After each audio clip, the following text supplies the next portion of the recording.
अश्वत्थामा महाभारत का शापित योद्धा, महाभारत के सबसे रहस्यमयी और शक्तिशाली योद्धाओं में से एक। अश्वत्थामा, जिसे अमृतत्व का शाप मिला था, आज भी जीवित होने की कथाएं प्रचलित है। कहा जाता है कि पिछले 5000 वर्षों से वह पृथ्वी पर भटक रहा है और उसके घाव कभी नहीं भरे। ये कहानी उसी वीर योद्धा अश्वत्थामा की है जो भगवान शिव के अंश और दिव्य मणि से युक्त था।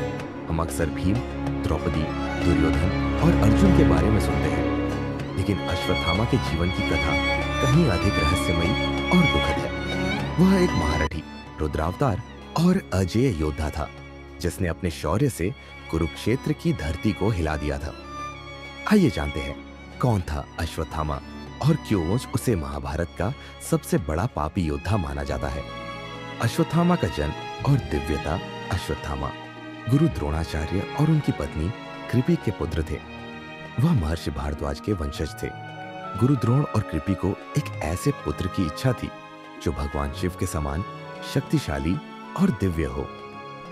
इस इच्छा की पूर्ति के लिए उन्होंने हिमालय की पवित्र तमसा नदी के किनारे स्थित तपेश्वर महादेव के शिवलिंग की कठोर तपस्या की।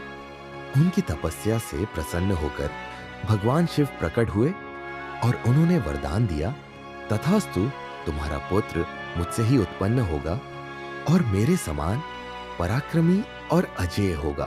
कुछ समय बाद कृपि ने एक तेजस्वी बालक को जन्म दिया, जिसके ललाट पर एक दिव्य मणि सुशोभित थी।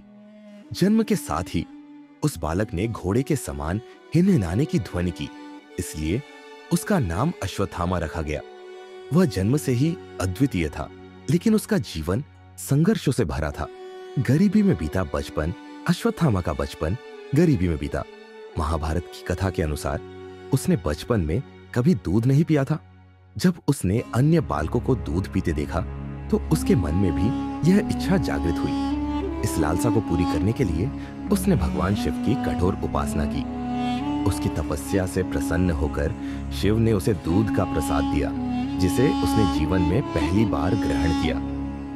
उसकी शिक्षा उसके पिता द्रोणाचार्य के संरक्षण में हुई, जिससे उसे वेदों, शास्त्रों और सभी दिव्य अस्त्र शस्त्रों का ज्ञान प्राप्त हुआ। उसके मस्तक पर स्थित दिव्य मणि उसे हर प्रकार के शत्रुओं, दैत्यों और शस्त्रों से अजेय बनाती थी। राजा द्रुपद का अपमान और बदलाग। गुरु द्रोण की आर्थिक स्थिति बहुत दयनीय थी। एक दिन वे अपने बचपन के मित्र राजा द्रुपद से सहायता मांगने गए, लेकिन द्रुपद ने उनका अपमान कर दिया। यह देखकर बालक अश्वत्थामा के मन में प्रतिशोध की भावना जागृत हो गई। बाद में गुरु द्रोण हस्तिनापुर के राजकुमारों के गुरु बने। उन्होंने अपने शिष्यों को आदेश दिया कि वे राजा द्रुपद को बंदी बनाकर लाए। अर्जुन ने यह कार्य पूरा किया और गुरु द्रोण ने द्रुपद का आधा राज्य अपने पुत्र अश्वत्थामा को दे दिया। अब जो बालक कभी दूध के लिए तरसता था, वह एक राजा बन चुका था। महाभारत युद्ध और अश्वत्थामा का पराक्रम। महाभारत का युद्ध 18 दिनों तक चला। युद्ध से पहले जब अश्वत्थामा ने अपने पिता से आशीर्वाद मांगा तो गुरु द्रोण ने कहा, युद्ध वीरता, बुद्धिमत्ता और कौशल से जीता जाता है, केवल आशीर्वाद से नहीं। युद्ध के 13वें दिन जब घटोत्कच ने कौरव सेना पर कहर बरपाया, तब केवल अश्वत्थामा ही था जिसने उसे रोकने का साहस किया। उसने अकेले ही राक्षसों की सेना को परास्त कर दिया। वह एकमात्र योद्धा था जिसे कोई हरा नहीं सकता था। लेकिन जब पांडवों ने छल से यह झूठ फैलाया कि अश्वत्थामा मारा गया, तो उसके पिता द्रोणाचार्य ने अपने अस्त्र छोड़ दिए। तभी द्रुपद पुत्र धृष्टद्युम्न ने उनका वध कर दिया। जब अश्वत्थामा को अपने पिता की मृत्यु का समाचार मिला तो वह क्रोध से पागल हो गया और प्रतिशोध की आग में जल उठा। अपने पिता की मृत्यु का बदला लेने के लिए अश्वत्थामा ने दुर्योधन को वचन दिया कि वह पांडवों के वंश का समूल नाश कर देगा। रात्रि में उसने कृतवर्मा और कृपाचार्य के साथ पांडवों के शिविर पर हमला किया। उसने 5 पांडव पुत्रों को सोते हुए ही मार डाला, यह सोचकर कि वे पांडव हैं। जब यह घटना सबको पता चली तो स्वयं दुर्योधन ने भी इसकी निंदा की।